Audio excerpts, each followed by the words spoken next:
Hey, this is Pratik. I have been heavily benefited with NACA, and in the process, I have contributed to the cause of NACA. I have received a phenomenal rate of 0.0625% in my mortgage interest without putting any money down, without any PMI, and no down payment, lowest interest rate possible. This is the best program in the market as long as you don't consider your house to be an investment property and are planning to use this house for your primary residence without any other property, any other houses on your name as any residential property in your name. This is the program that is the best program I think in the market. I was introduced to NACA program in June 2016 by a neighbor of mine whose brother-in-law happened to have closed a house of like $200,000 in Charleston area. The friend said that he has an income of 100K and he could close without putting any money down. And the reason why I have been renting and not really owning a house was for two reasons. I had a temporary work position, and secondly, I did not have any money to put down. I have been coming from an academic career, so I didn't have any like 20% to put down, or even like 10% to put down. So I was not really considering purchase as an option because I thought it would probably be financially unwise decision for me, especially if I'm moving out of town in like a couple of years or 3, 5 years, less than 5 years. So that was the reason why I did not consider purchase because if you buy a house and then you sell a house without really living there for so long, you basically paying a significant chunk of your mortgage into interest. And then when you sell a house, you have to also take that hit of whatever 3 to 6%. So I did not consider that. Now I learned about NACA program. I dig deeper. The guy who introduced me to the NACA program, he happened to be friends of the local NACA office branch manager, and they used to play basketball together, and that's how he was a little bit familiar with it. So I decided that I'll go to one of the Saturday morning workshops at NACA. And over there, I learned that people who were financially not even doing as good as me, and they were closing on houses at the interest rates of like 1% and 0.5%. And that made me wonder, oh, how did that happen? So they said that NACA had a really awesome buy down program. So I knew that you don't have to put any money down, but I was not very sure about the buy down program. I was not familiar with the product at that time. So of course, after the fact, I read their purchase workbook and I learned about it more. But in essence, buy down program so many banks offer in a sense that you give 1 point being 1% of your purchase price of the property. If you give 1 point, conventional bank will bring the interest rate down by 1/8 of a percent and so on, and they will never go below prime rate. So at that time, I guess the prime rate when I closed was like 2% or 2.5%.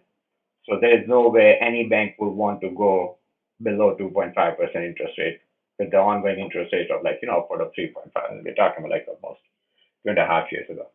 Um, so that was that. Actually, 3 years ago. So, but NACA program, the buy down option was phenomenal in the sense that if you go with a 30-year mortgage with 1 point, you can buy down your interest rate by 0.25%. And if you are going with the 15-year product, if you can afford that mortgage, 1 point will buy down your interest rate by 0.5%.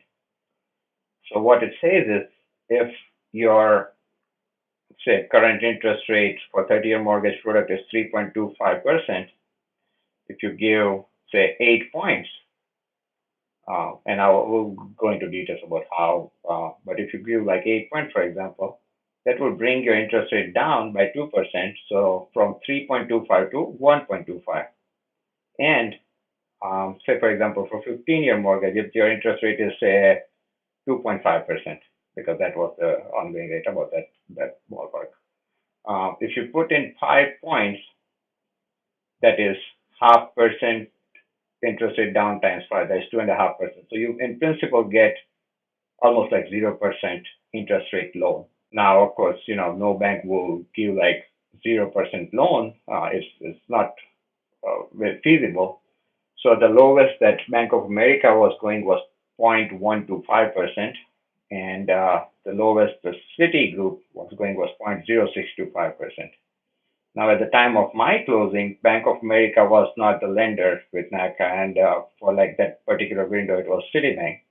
So I happened to close on my house by with like 0.0625% instead of giving even, 2.5 or 2.8%. And as a buyer, you can contribute up to 7% or 7 points towards buying down. But a seller can contribute up to 10 points. Now I went with new construction, and seller gave me an option whether I want to use the discount towards, say, quote unquote closing cost, or you want to decrease the purchase price. And I went with decreasing the using that money to close for my closing cost rather than decreasing the purchase price. And if you actually run the numbers, you would see in the long run that is a wiser decision because you are saving a lot on interest. So I mean, you can just try any amortization table and run down whether you want to put whatever extra money that you have towards buying down or towards down payment. So that's the distinction that everybody needs to understand what is buying down and what is down payment. Down payment is when you pay in cash to decrease your loan amount, and that is down payment.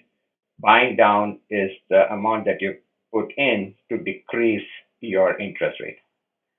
Um, so, so, so once you actually get a grasp of this concept and you know how much buy down will bring down how much interest rate, then you will have a reasonable idea of running your amortization table and see how your numbers run month-to-month basis. I've been pretty savvy with math, I think, and I ran the numbers and I came up with like a rule of thumb that if you're going with 30-year mortgage, the break-even point of you putting any money towards buying down, because buy down money does not decrease the purchase price. That money just evaporates, and in exchange, it will give you a lower interest rate. So, how long you have to stay in that house in order to kind of break even? Say you did not buy down any amount and you were giving that interest rate, how much interest you would have given to break even with that buy down amount? So that duration was 5 years for 30-year mortgage. For 15 years, though, it was 2.5 years. And this is about the ballpark. And as the interest rates go higher, I think that duration will actually decrease. And I'm talking about like, the lowest of lowest where the prime was like, for treasury purpose, it was almost zero. So, so, so this is something that we need to keep in mind that if we want to buy a house, um, and if we want to say move out of the house before end up losing money if we use this buy down product. Now, it so happens for my case that I had to move out. I'm actually moving out and I'm in the process of changing my jobs and moving somewhere else. But luckily for me, I used the 15-year mortgage product because right around the time of closing, I had a little bit of salary bump and I could actually afford to go with 15-year mortgage. So I'm not really losing any money. And importantly, because my seller, the builder actually gave me money to buy down, of course it's my money because you can say that seller has given money, but seller has made money. He could have brought down the interest rate, or I'm sorry, the purchase price. So in principle, it's on you when you file the taxes, you would show that, this is kind of like this money has come out of your pocket, although it did not, but it in principle, it for all practical purposes, it came off your pocket. But the good thing is I did not have to take a hit at the time of closing because I basically was renting and I moved in a house with basically almost 0% interest at 0.0625 is almost 0%. Literally, I've been paying like less than $15 every single month towards interest, and rest of my money is going towards principal. So nobody can beat this product. No other loan or no other lender can beat this product. Maybe armed forces, federal credit unions, any credit union. It's just no brainer for those who work now. You would ask, what are the catches? So the catch is this has to be your primary dwelling, your primary residence. This cannot be your investment residence. You have to be living there and you cannot rent out. You cannot have any other house on your name when you close with NACA. The whole purpose of NACA is to equalize neighborhoods and make the home ownership affordable. And they are very strict with that. If they find you violating these rules, they already have imposed like $13,000, I think $25,000 lien on you. And if they find out that you are in breach of this contract and using this to rent out or using it as an investment property, they will execute that lien, and you will basically take a hit of $25,000. And they put it on purpose. They don't want to abuse this program. They don't want. The other thing is, you don't want to use this program to kind of like flip flop, in a sense that you don't want to jump from one house to the other. So they put a restriction of 3 years. And for most purposes, they actually enforce it now. HUD doesn't really impose this rule, but NACA specifically imposed this rule so that people don't use this program very frequently and kind of make money out of it. The purpose is not to make money. The purpose is home ownership for your own home rather than renting. Now, there are exceptions to that. They do look at it case by case basis. If there is a genuine case, out of state, out of town job, and they have to genuinely, they can make accommodation on this 3-year rule, but not otherwise. The other catch that the purpose is equalizing neighborhoods. So, how do you equalize neighborhoods? The way they do it is that they offer this program, and when I closed, there was a terminology called targeted and non-targeted members, and targeted member being 80% of median income, and non-targeted members being about 80% of the median income in the area where you want to buy. I don't want to get into that because now, starting last July, they had a new kind of terminology. They call it priority members and non-priority members.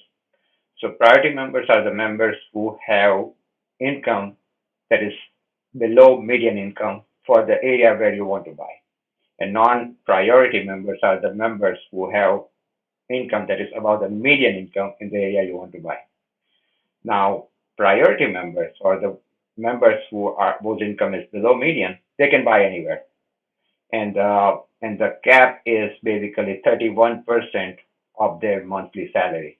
That's the maximum, then they can get the mortgage.